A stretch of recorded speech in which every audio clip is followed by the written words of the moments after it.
इस लड़के का नाम इजुमी मियामुरा है।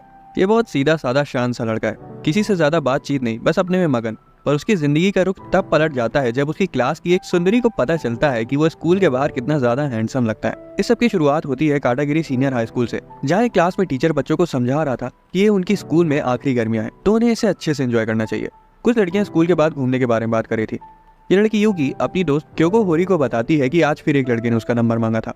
क्योको उसे नंबर देने से साफ मना कर देती है, क्योंकि अगर उसमें दम होता तो वो खुद आकर उसे उसका नंबर मांगता।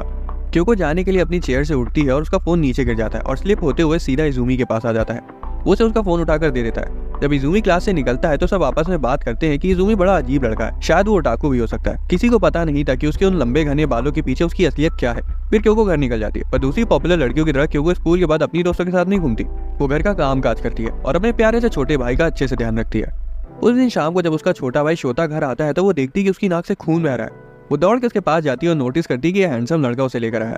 लड़के के कान छिदे हुए थे और उसके शरीर पर टैटूज थे।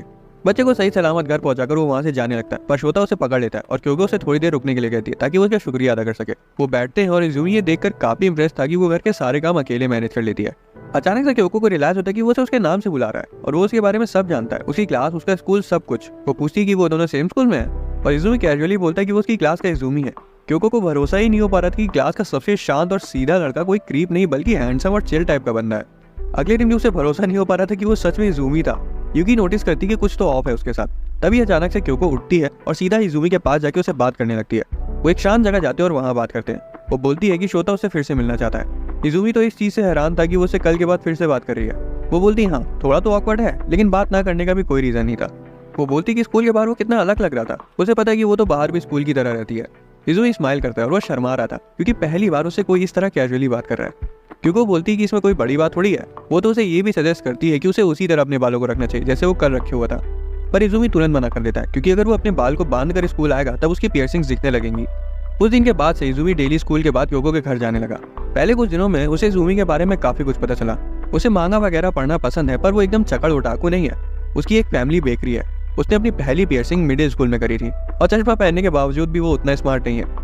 एक दिन जब इजुमी उसके घर आया हुआ था तब क्योको एक सुपरमार्केट का पैम्फलेट देख रही थी और पाती है कि अंडों पर सेल सिर्फ कल तक है। इजुमी बताता है कि डील सिर्फ 4 बजे तक रहेगी। क्योंकि वो पूरा भरोसा था कि वो समय पर पहुंच जाएगी। हालांकि उसकी किस्मत के कुछ अलग ही प्लान थे और स्कूल के बाद उसे स्टूडेंट काउंसिल मीटिंग के लिए बुला लिया जाता है। अब उसे इतनी अच्छी डील छोड़नी नहीं थी, इसलिए वो तुरंत इजुमी को अंडे लाने के लिए टेक्स्ट करती है। वो मान जाता है और जब वो देखता है कि उसके पास सिर्फ 20 मिनट बचे हैं तब वो दौड़ के जाता है। रास्ते में कपड़े बदलता है और स्कूल के पीछे वाली बाउंड्री से कूद जाता है और उसके जस्ट सामने यूकी थी। यूकी उस हैंडसम को रोक पाती, उससे पहले वो 9-11 हो जाता है। इजुमी जैसे तैसे अंडे खरीद लेता है, पर जो आंटियों से उसे लड़ना पड़ा उसे उसके बाद वो सब कभी नहीं करना था। हालांकि क्योको सच में काफी खुश थी और वो उसके एफर्ट्स के लिए उसे अप्रिशिएट करती है। इजुमी कैजुअली बोलता है कि बाउंड्री से कूदते वक्त उसे यूकी मिली थी और वो चाह रहा था कि वो बस उसे पहचान न ले। पता नहीं क्यों ये बात सीधा जाके क्योको के दिल पर लगती है। वो नहीं चाहती थी कि कोई और इजुमी की उस साइड को देखे। वो थोड़ा तेज बोल देती है ये बात और उठकर किचन में चली जाती है।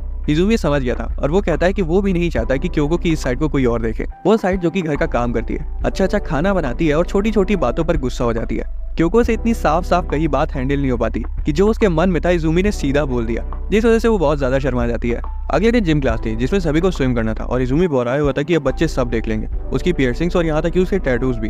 वो शर्ट उठाकर क्योको को भी अपने टैटूज दिखाता है।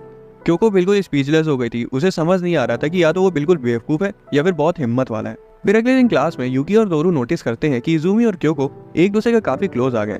तोरू इजुमी के पास जाता है और कैजुअली पूछते कि क्या वो क्योको को डेट कर रहा है। इजुमी तुरंत मना कर देता है।